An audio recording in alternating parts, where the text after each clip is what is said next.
How do you blow a game late like that in an important stretch where the Montreal Canadiens are desperate for points? It's unacceptable. Come on. And of all two people to come down on that 2-on-1, Matt Barzal and Anders Lee. Jesus Christ! Brutal. Incredibly frustrating loss. The Montreal Canadiens lose to the New York Islanders 2-1. That puts their record to 37, 27, and 7 on the season. And we start this game with not enough energy. Very frustrating.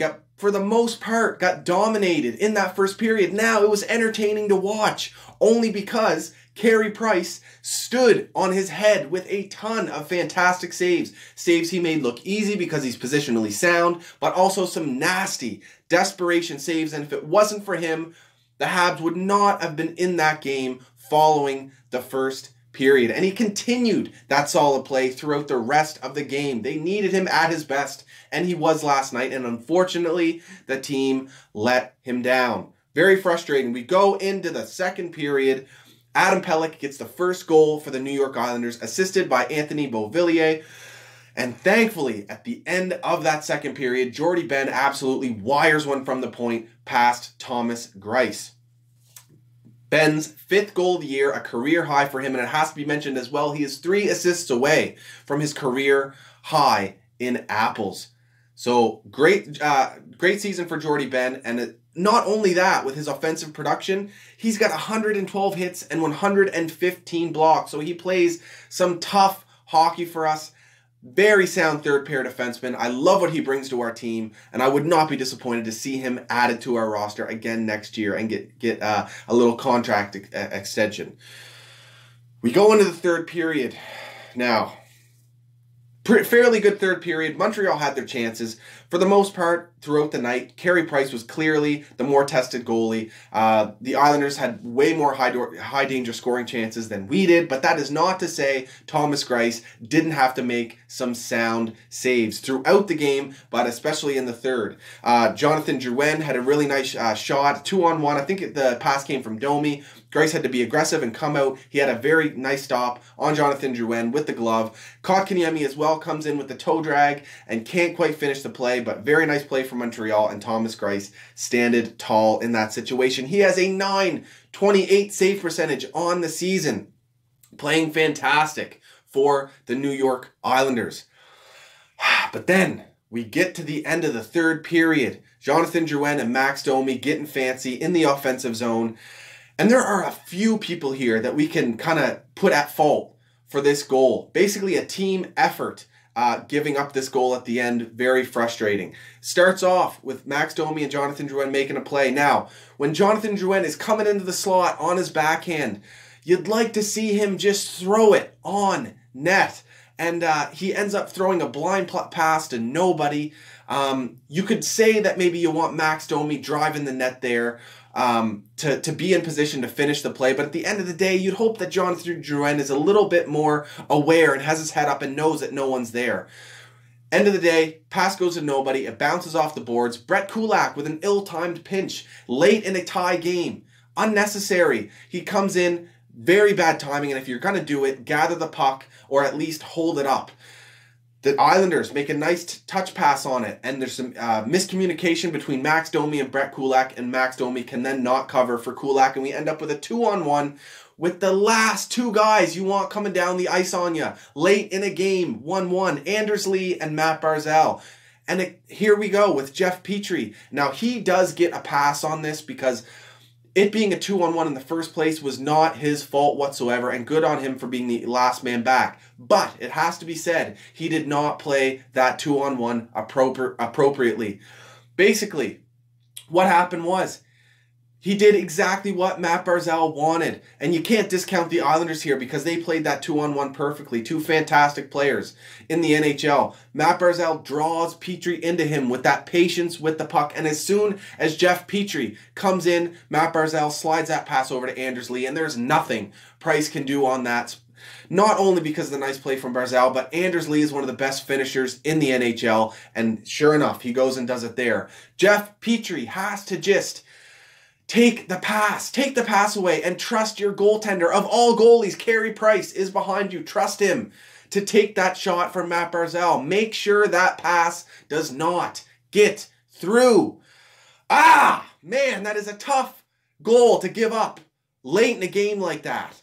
Now, overall, the last couple weeks, the Montreal Canadiens need to be playing a full 60 minutes.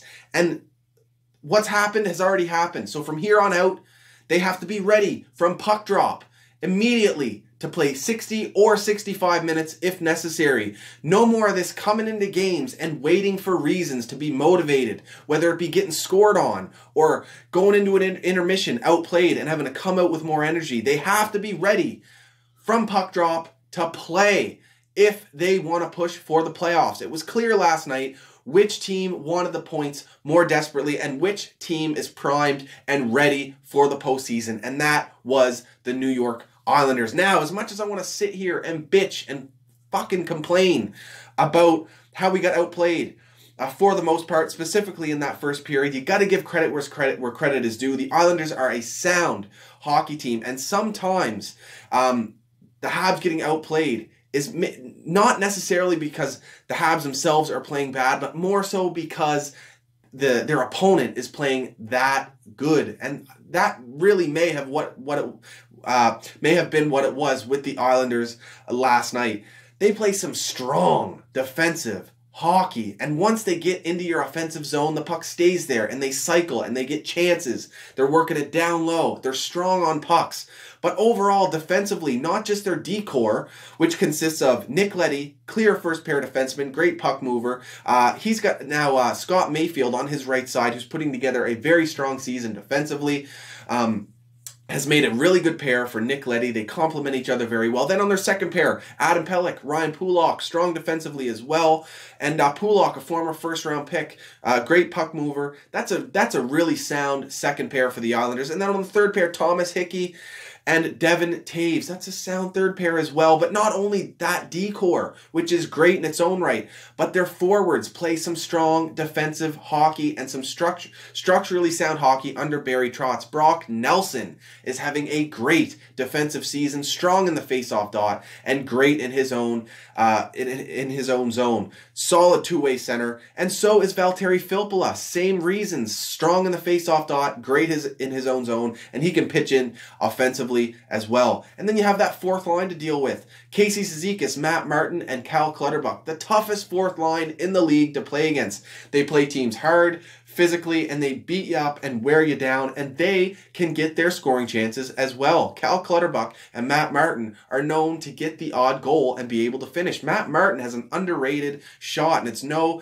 coincidence that he does put up a good 5 to 10 goals most years. Now, Jonathan Drouin needs to get this pointless streak over with. At the end of the day, if this season ended right now, it would be a great season for Jonathan Drouin. For the most part, specifically because he's improved on his totals from last year, and he clearly has the high-end offensive talent. But this is the last time of the season where you want to see a guy like him drop off completely offensively. 7-game pointless streak that he is on currently, and it has to end. We need offensive production from him from here on out if we're going to have any chance sniffing the postseason. Now, some positives. I want to say Shea Weber played a great game last night, getting a ton of shots on net, generating scoring chances, but not only that, he was a beast defensively and physically down low, punishing the New York Islanders when necessary. There was a sequence where Matt Martin was tough on Jesperi Kotkaniemi, and Shea Weber, our captain, was there to stick up for him, and I loved seeing that. Shea Weber is an absolute animal on the ice, and we are fortunate to have a guy like him. Maybe he's dealing with some injuries issues right now, but it is overblown significantly, and it's his smarts that has allowed him to continue to play solid hockey for us, a high amount of minutes, despite maybe something nagging that's bothering him in his lower body with his ability to move around. Oh, I love that man. Also, more positives. If this season were to end right now, and if the Habs miss the playoffs, at the end of the day, It has been a successful season. We have numerous players that are having career years. And at the one of my very first videos before this season started, you can go back and look at it. I said I'm surely confident that this team can push for a playoff spot and that they are capable of it. But at the end of the day, this may end up being a development season for the Habs. And it will be that regardless. But the thing is, many players on the Habs have developed very well, and the list is long. Max Domi having a career year. He has been lights out for us, looking like an elite superstar for the long-term future for us. Philip Deneau, clearly he's struggling a little bit lately. Something going on with an upper body injury. He's wearing that cage. He looks a little bit uncomfortable with it. Maybe it's affecting his vision, but overall, sound season from him. Has improved drastically in the face-off dot. He continues to improve year over year. He's matching up against some of the best centers in the league and looking comfortable doing it, and he's on pace for a career high in offensive numbers as well. Thomas Tatar, locked up for another 2 seasons after this, having a career year. He's already got his consistent 20 goals. Jonathan Drouin, like I already said, improved on his offensive totals from last year. Jeff Petrie, we all know how good of a season he is having. He has been very, very good for us offensively. His ability to his skating this season is incredible. Brendan Gallagher, looking at a career high in goals right now, or on pace for a career high in goals. Jordy Ben as well, past his career high in goals. Andrew Shaw, another one. Now, the list goes on, and not only that, we have Jesperi Kotkaniemi, who is doing what he is doing at 18 years old, which is absolutely remarkable. He's surpassed Alexander Barkov's rookie season by a long shot at this point. And what I like about Jesperi Kotkaniemi's game lately is he is getting involved physically down low, and I love seeing that. The confidence for him to go down and engage with men and look okay doing it. It's impressive for a guy that age. He is sound in every aspect of the game, and he keeps improving game over game. Now, he has made some mistakes here and there lately, but it's been a long season. To expect him to play how he was playing early on in the season to now would be a tad unrealistic. So like I said, if this season were to end today, it has been a success. But that loss last night was frustrating. We cannot be giving up points late in games like that anymore from here on out. We got to get back to what was making us successful at the start of the season, trying to prove the doubters wrong, rolling all 4 lines with speed, getting out of the defensive zone quick, and getting through the neutral zone quick with quick passes, quick puck movement. Got to get back to it and make it hard for us to play against. If we're going to be hard to play against, it's going to be because of our speed. Now, we have the Chicago Blackhawks on Saturday. That is going to be a tough game. They always play us hard, and we always play very entertaining games against the Chicago Blackhawks. So look for a good game against them Saturday. But they are on a 4-game win streak right now, feeling really good. Patty Kane's on fire. DeBrinket's been absolutely insane this year. Got over 30 goals. Jonathan Toews playing sound hockey as well. Duncan Keith and Brent Seabrook have got their games back. And they've got Corey Crawford back. So we may see yet another goalie duel between Crawford and Carey Price.